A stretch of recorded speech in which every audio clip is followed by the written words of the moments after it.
Kronologi Ibu Kades tewas ditembak anak kandung, berawal cekcok masalah utang.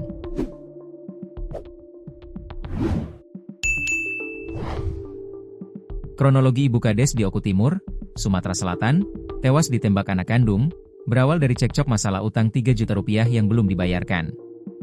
Diketahui, insiden penembakan terhadap Heli Febrianti, 50, PJS Kades Bangunrejo, Kecamatan Belitang II, Kabupaten Oku Timur, Sumsel, itu terjadi pada Kamis, 24 April 2025.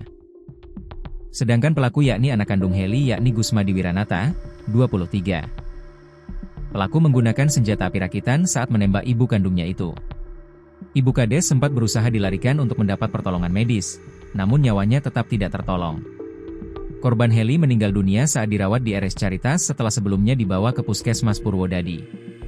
Mengutip tribunsumsel.com, peristiwa tragis itu bermula sekitar pukul 13.30 WIB. Saat itu Bu Kades Heli baru pulang dari menghadiri resepsi pernikahan warganya di wilayah RT 003 RW 003. Ia kemudian bersiap untuk melanjutkan aktivitas dengan menghadiri pembagian bantuan langsung tunai, BLT, di kantor desa. Tak lama kemudian korban berbincang dengan saksi Devi, 26, sekretaris pribadi Kades, di ruang makan. Saat itu, Gusmadi, anak Bu Kades datang dan langsung menanyakan status utang piutang milik seorang warga bernama Ganef Prasetyo senilai 3 juta rupiah. Gusmadi bertanya kepada ibunya apakah uang tersebut sudah dikembalikan. Saat itu yang menjawab adalah saksi Devi.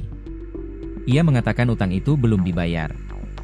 Namun terjadi cekcok saat Bu Kades Heli menjawab pertanyaan pelaku. "Berarti dia membalikan duit ibu dong.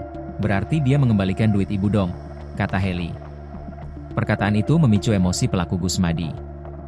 Dia kemudian mengatakan, "Hambalekan duit ibu, ya sudah berarti kalau uang itu masuk ke ibu semua, tanggungan di sini ibu yang bayar listrik, segala macam." Saksi Devi yang merasa tak nyaman, memilih beranjak ke dapur. Ia juga mengajak korban, Bu Kades, masuk ke kamar agar suasana kembali tenang. Namun, pelaku Gusmadi masuk ke kamarnya sendiri, mengambil sepucuk senjata api rakitan jenis pistol.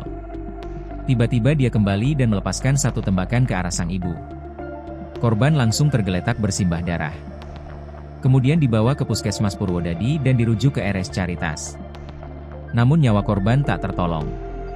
Ia dinyatakan meninggal dunia saat dalam perawatan.